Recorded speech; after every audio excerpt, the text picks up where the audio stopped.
Dear students, in this video lecture, we will study the next part of the module 1, that is smart grid architectural designs. Already in the last video lecture, we studied about the different parameters of the smart grid and how the smart grid parameter is dependent based on the key characteristics. What are the 5 key aspects of the smart grid and what are the key characteristics of the smart grid we studied. Now in this particular video lecture, we will look into the working definition of the smart grid and what are the some attributes. So we need to be very particular about these attributes in defining the smart grid. The very first attribute what we are going to consider is it must assess the grid health in real time. The meaning of this point is in reality we are trying to analyze the behavior of the power system. So if anything is happening, if any of the equipment is functioning abnormally, then we need to diagnose the condition of that particular equipment and proper care must be taken to avoid the major disasters. So that is the first attribute. The second attribute is it must predict the behavior, as already I discussed. So the behavior of the power system must be predicted in advance and anticipation must be done. Then the third attribute is it must adopt some new environments like distributed resources, renewable energy resources, like that. Then it must handle some stochastic demand and respond to smart appliances. So because as the name itself is a smart grid, so the main attribute about the definition of the smart grid is it must handle the stochastic demand, whatever the variation in the demand is there and how different smart appliances are working into that. Then the next attribute is about it must provide the self correction. The smart grid must be self correcting grid, so it must correct itself and reconfiguration must be done by itself and restoration of the conditions must be done. Then the next attribute is it must handle the randomness of the loads. The meaning of this is in some way the load is random based on the nature. We cannot predict the consumers or customers requirement. The load may be varying, so that randomness the grid must handle. Then the market participant, the role of market participants in real time, what is the use of driver, how it is working in real time, those all points we need to consider. And it must create more complex interactive behavior with intelligent devices. So here some of the intelligent devices are used. Those devices are doing some intelligent operation which must help in improving the efficiency of the power system as well as reliability of the power system will also increase. So that is only possible by incorporating some of the communication protocols, and those protocols must work with the basic standard. Some smart algorithms are also developed which will improve the smart communication as well as the transportation of data in the power system. So these are the some sample attributes the smart grid definition must have. So by considering these all definitions, so we are in a stage to define what is the definition of the smart grid. The smart grid is an advanced digital two-way power system, okay, which is capable of self-healing and adaptive, resilient and sustainable with foresight for prediction under different uncertainties. So here see the definition, how it is equipped with some important words. First thing is it is advanced two-way power system which is capable of self-healing. It will heal itself and it is adaptive in nature. It is resilient also and it is self-sustainable and it will predict the faults. It has a foresight for the prediction under different uncertainties. So it is equipped for interoperability with present and future standards of components, devices and systems that are cyber secured against the malicious attack. Some representative architectures we are going to study about the smart grid. So different type of architectures have been proposed by different bodies. They are actually involved in the development of the smart grid. So Department of Energy proposed a smart grid which divides into 9 areas. First one is the transmission automation, the system coordination, situation assessment, system operations, distribution of automation, renewable integration, energy efficiency, distributed generation and storage, demand participation signals and options, small appliances, plug-in hybrid electric vehicles, and its storage. So this is the picture of the smart grid architecture. The Department of Energy has developed this architecture. You can see here it is coordinating, system coordination is there, system operations are controlled. We are trying to increase the efficiency, energy efficiency. Some distributed generation and storage equipments are also connected. The smart appliances, hybrid electric vehicle storage is also there.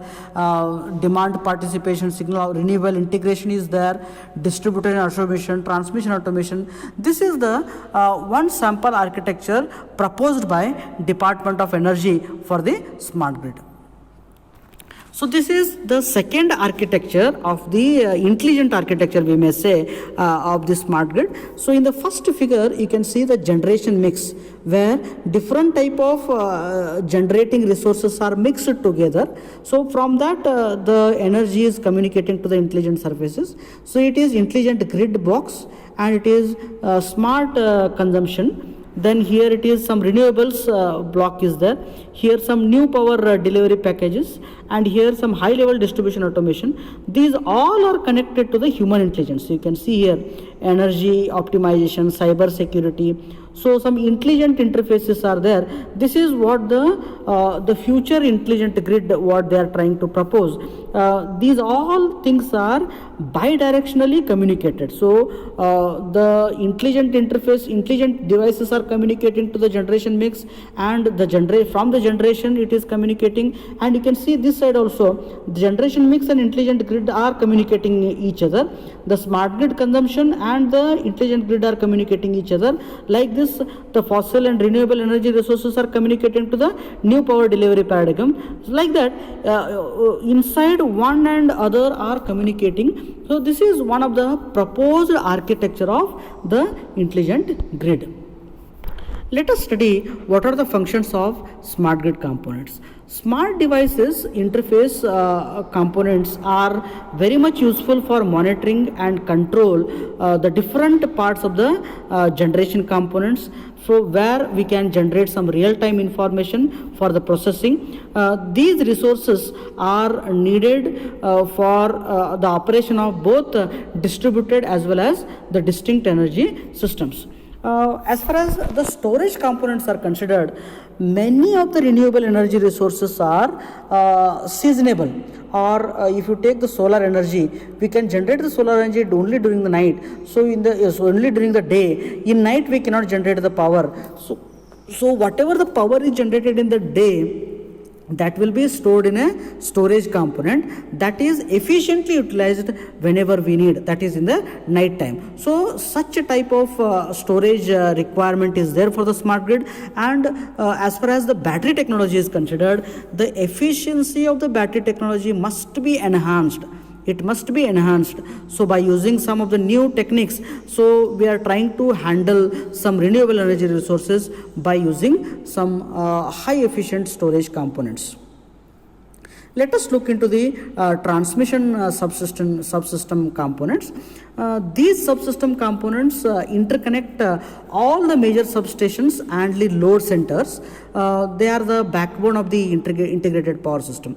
So usually what happens, the efficiency and reliability of the power system, it mainly based on the different factors. Usually how the transmission planners are working, how the operators are working, and what are the factors which are directly affecting the efficiency and the reliability as far as the cost is considered.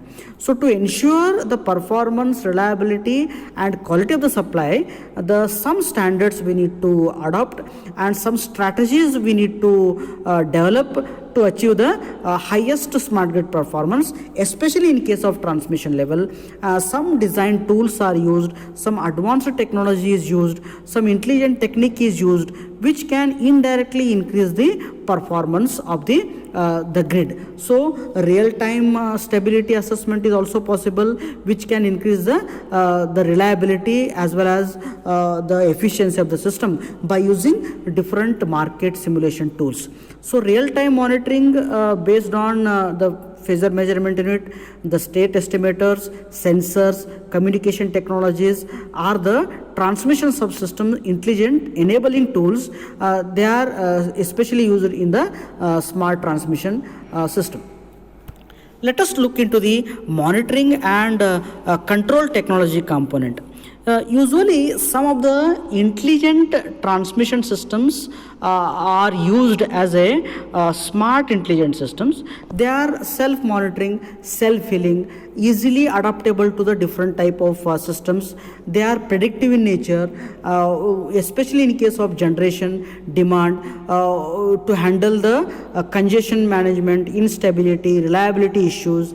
So we need some intelligent devices, especially in case of monitoring technology. The new grid, whatever we are trying to propose, that must withstand shock, and it must be reliable to provide real-time challenges in its use. Now let us talk about the intelligent grid distribution subsystem component. Here in this case, a distribution subsystem component, usually the primary feeders at their voltage level they are supplying. So small industrial customers and secondary distribution feeders are also supplying to the residential and commercial customers. At every level, the voltage level is very important. So especially at the transmission or at the distribution level, the intelligent devices are used. They are monitoring the automation requirements. Some smart meters, communication links are used in between the consumers and utility controls. So energy management components and some automatic metering infrastructure is also used. Some automatic function will be equipped with self-learning capability, which includes the models for fault detection, voltage optimization and load transfer, as well as it is used for restoration and feeder reconfiguration, as well as for the real-time pricing. Let us look into the demand side management component. What do you mean by demand side management component?